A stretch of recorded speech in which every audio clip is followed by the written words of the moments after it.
looking forward at the problems and potential solutions facing the world in 2019. We've had a lot of fun over the last couple of nights talking about it. Before we do anything, though, we must show you this view inside this apartment. That is Davos there in the background.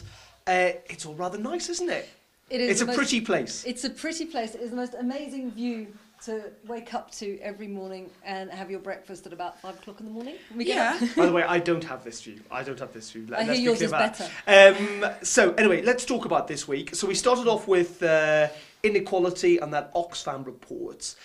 We have this every year, and did it make that much impact? I mean, these people turn up every year, they listen to the same story, and yet inequality in anything, in some regards, still gets worse.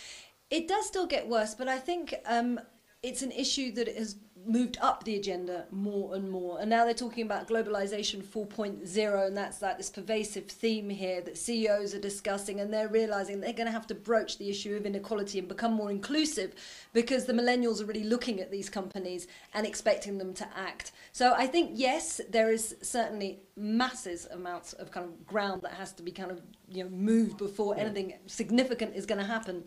But I think people are hearing the message now.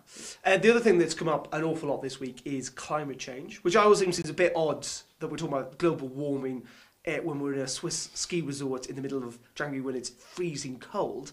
But that was, Sasha, in so many ways, the issue that came up time and time again with Prince William, David Attenborough, Antonio Guterres, loads so of people many talking about others. Yes, very strong messages, and this is something that I think there was like pretty much every day during the panels at the Congress, and there was something about climate change in general, which is rather strong. We've heard politicians, we've heard businessmen, we've heard scientists, everybody, and economists as well, saying, well, being good to the planet could be actually profitable and good. And actually coming up with very concrete solutions. I spoke to Ellen MacArthur about the circular economy. That's really moved on and is really kind of being implemented in certain companies. You spoke to Greenpeace. Yes, about how it is all going with the Paris Accord, of course, with the implementation. But isn't the problem that people turn up here in their private planes, they all get into cars, they drive around? I mean, if they want to do something about climate change, they could start doing something themselves.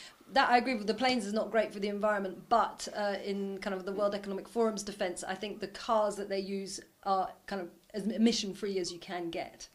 We'll get on to the other big theme, which has kind of been the global economy, because we are seeing slowing growth in China, and indeed severe slowing growth here in Europe.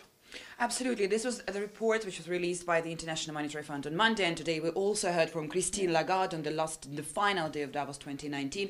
There is a slowdown, but which is great contrast to what we've seen last year, when the whole mood was about recovery and growth, and it was so positive. Everybody was so positive last year. This year is the whole, it's completely turnaround. Yeah. It's a turnaround, and the economists are trying to say that basically, even though the growth is slowing down, it is still rather solid. We're still talking about 3.5%. It's not that bad yet. That's the global economy. Obviously, it differs. I mean, Germany might not see that much growth at all this year, but we'll have to wait and see. Anyway, highlights, guys. What stood out? What was the best moment of the week for you guys? I've had some very good moments, actually. I had some great moments today. I was at a networking lunch today, and I happened to be sitting next to the former CEO of Shell, and he was giving me lots of kind of insight. Isabel loves dropping names, by the way. I do, I can't help myself. But, and he was talking about the Bilderberg Club and telling me what happens there, and it's not often that you get to... No, and that is exclusive. And I'm going to bring up our yesterday's dinner here,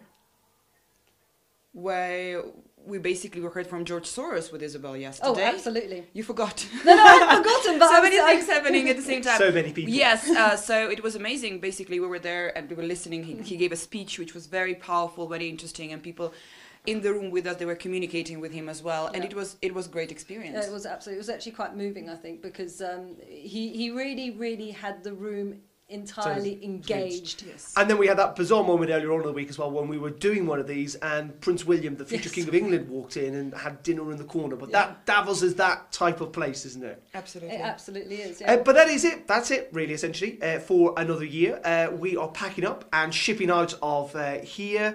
It has been a really interesting, rather extraordinary, somewhat of a strange week from my point of view, since I've never been here before.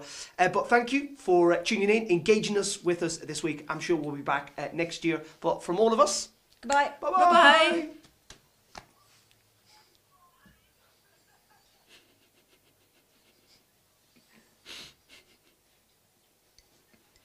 Cheers, guys. Thank you. I couldn't hear that. No, apparently not. Oh, sure. Yeah, there's no Facebook. Yes, that was better. Okay. Continue. Santé. Cool. Hey. To the end. People will think that we're gonna. Do we? Min moeder truc. Peter was so laughing daarin. I know. I don't could know. tell. I could hear.